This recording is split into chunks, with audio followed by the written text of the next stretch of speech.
I'm Rob. And I'm Matt. Say what? And this is the Windlands virtual reality review.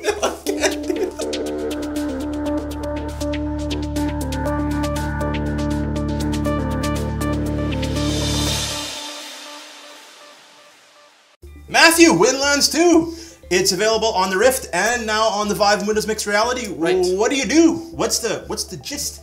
I mean, you swing from place to place and you shoot a bow and arrow that doesn't work half the time. Okay, so the bow and arrow bit, we're assuming they're gonna fix. Yeah. We fingers crossed, and I mean, we are actually reviewing the game before it has come out in Steam. So I will be letting developers know that is an issue we're having.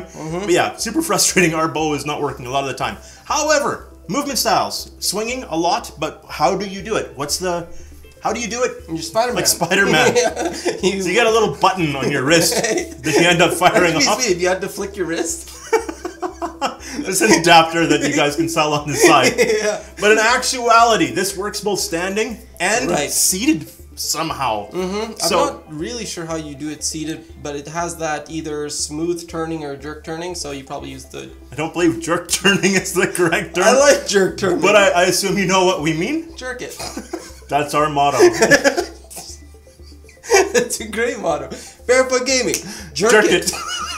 So, with the swinging, essentially, you can only swing or attach to the green trees or leaves that are on the rocks. You can't attach to anything else. It's a grappling hook that you have in either hand that you shoot. Once you connect to it, you get pulled towards that area and you swing from branch to branch. Yeah, and where this differs from some of the other games that we've reviewed in the past, aside from Windlands 1, would be that this actually propels you forward. Right. So when you fire off your grappling hook hands, it will actually pull you towards it. It's not just a swing point. Yep. Now, movement is done via trackpad or trackpad. That's it. There is no teleportation. And this game warns you that if you are sensitive to VR motion sickness, don't play for more than like 5 minutes. Right. And neither of us really had an issue with this, but that is something you have to be aware of because you're swinging and you're not really swinging, and that'll mess up your brain. So you go from point to point, and they give you kind of an idea of where you're supposed to go. Sometimes it'll have you collect a bunch of stuff. Right. Usually it's just get from point A to point B, and it can be difficult because you have to go up and down and pull yourself around and avoid obstacles. And once you get there, long story short, and there is a story to this, but long story short, at the end of every level, there is a boss. And give me an example of, let's say the first boss, so we're not spoiling anything too severe. I mean, second boss? Two bosses are the same, aren't they? They're both that spider crap. Oh, yeah, right, okay. Yeah, Well, way to spoil it! Oh, sorry, but... Spoiler alert! Sorry, first boss is what we'll talk about here. Will you? Because I'm waiting for you to talk about it. Okay, sorry.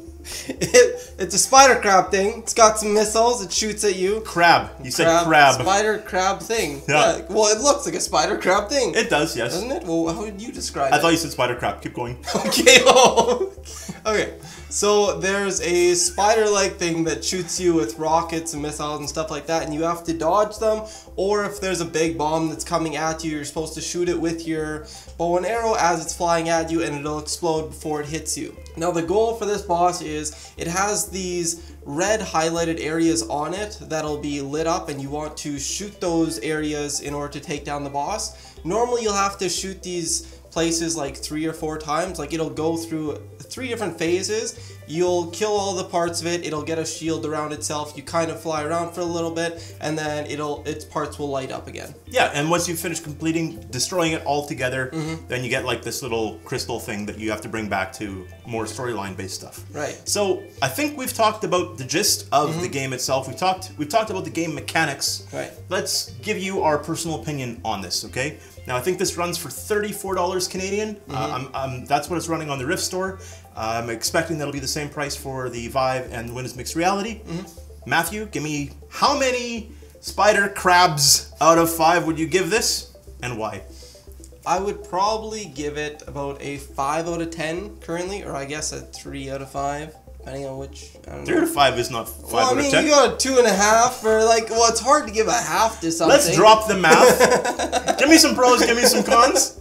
Okay, so the pros about the game, it does feel nice as you're swinging if you can grab from place to place. One thing about that I don't like though, is if you can't connect to something in time and you're stuck from this one branch, you can't really swing back and forth because it automatically pulls you up towards it, so you're stuck right up against that tree, and you essentially have to let go of the branch to suck yourself back up to see kind of where you are. So I'd like a mechanic where you could kind of extend yourself and hang and swing from that distance instead of just being sucked right up immediately. Yeah, so you're saying you'd like the ability to turn off the pull mechanic. Right, yeah. Another thing that I like is the boss aspect to it, though it feels a little bit dragged out in some cases, where I wish once you shoot the thing, because the whole point of the game is kind of just acting like Spider-Man and swinging from place to place. And the boss aspect, it is fun and it is nice to swing from those points and shoot the boss, but it feels really dragged out with it having like 3 different phases and getting a shield where you can't attack it. Yeah. Again,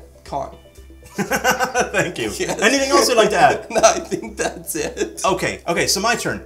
I did a little digging around first just to make sure that I'm not crazy, and we are going to be scoring this lower than maybe some of the places on the interwebs. Yeah. But honesty is always our primary point of focus here. Right. Now, the swing mechanic is done very well, and when the bow is working, which again we expect it will be working very well, hopefully soon, then that's neat as well. The game feels like it feels like it drags. I don't know how else to say it. When you're swinging, it's fine, but when you get to the boss and just going around in circles, you know what? It's fine. I would say the game is fine. Now, if I have to summarize my pros and cons, I would say pro, graphics look great, definite improvement over Windlands 2. Another pro is the storyline is well done. The voice acting is good. It's got good music, so there's another pro. The pro of having multiplayer ability, whether you can find someone else to play with and play along with you, will add lots of enjoyment to the game. For me, the con is the game doesn't really grab me. I find it a little bit grindish in the sense that, I mean, the swinging is fine for a little bit, and I understand what they're doing by making the game a little bit longer, by adding by adding the collecting areas and stuff. But the game doesn't really grab me. It's a well done game. That's my score. 3.5 out of 5. We've put a couple of hours in, and that's enough for me. The story doesn't drive me enough. Well, it felt like when you were doing the levels, especially the collecting stuff, it felt like it was doing it just to keep you playing the game, rather than it being exciting to do it. And aside from that, subscribe, like, comment. If you disagree with us, tell us why. If you want to see more of something, let us know. I think we are out of here. We'll talk to you later. See ya. See ya.